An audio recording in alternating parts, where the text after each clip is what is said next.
Hai, Assalamualaikum. Hari ini Cik Zara nak kongsi resepi daging masak kurma, resepi turun-temurun dari mak Cik Zara dulu. Resepi ringkas, senang nak masak. Daging lembut, kuah pekat dan sedap. Jom kita sediakan bahan-bahannya.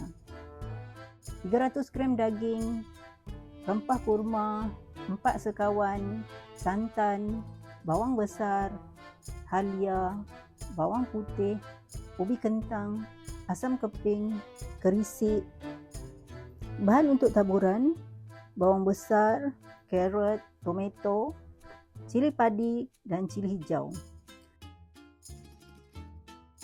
Mula-mula Cik Zara nak sediakan bahan-bahan untuk dikisar. 1 biji bawang merah,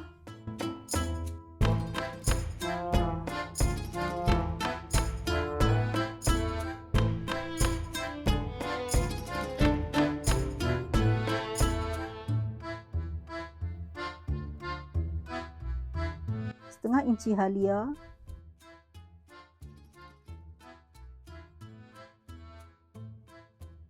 4 ulas bawang putih,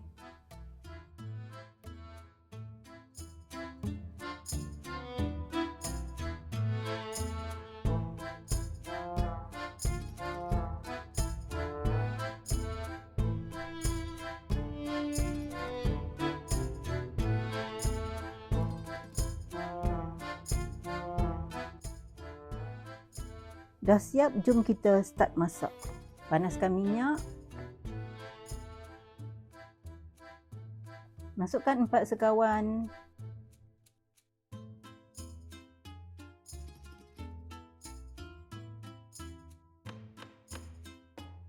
Kemudian masukkan bahan kisar tadi.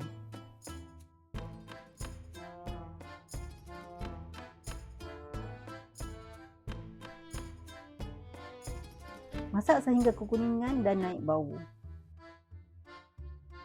Kemudian masukkan rempah kurma.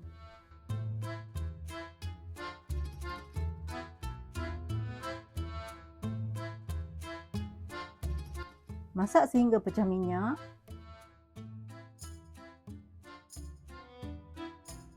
Dah pecah minyak, masukkan daging. Kacau-kacau supaya daging bersalut dengan rempah.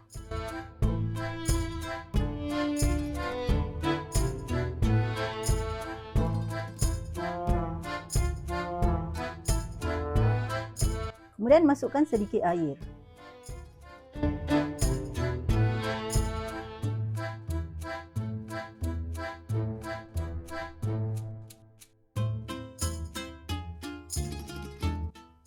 Masak dalam 45 minit hingga 1 jam sehingga daging lembut.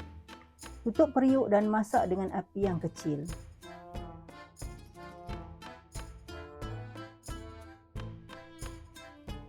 Bila daging dah lembut, masukkan ubi kentang dan carrot.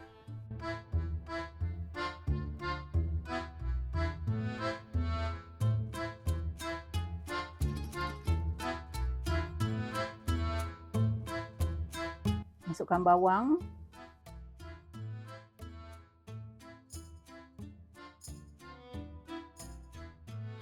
Masukkan asam keping. Kemudian masukkan kerisik.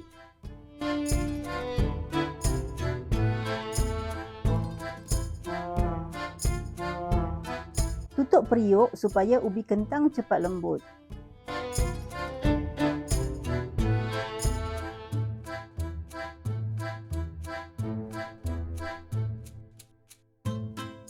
Bila ubi kentang dah lembut, masukkan santan.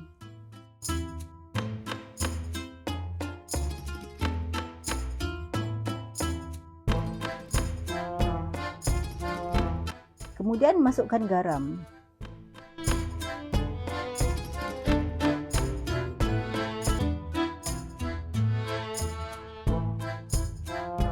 Last sekali, masukkan tomato, cili hijau dan cili padi.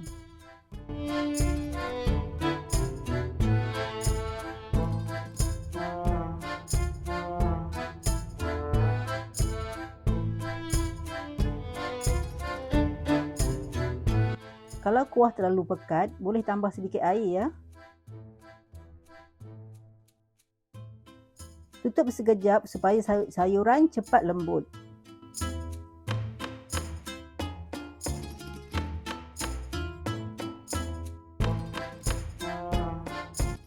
Daging masak kurma dah siap. Jom kita hidangkan.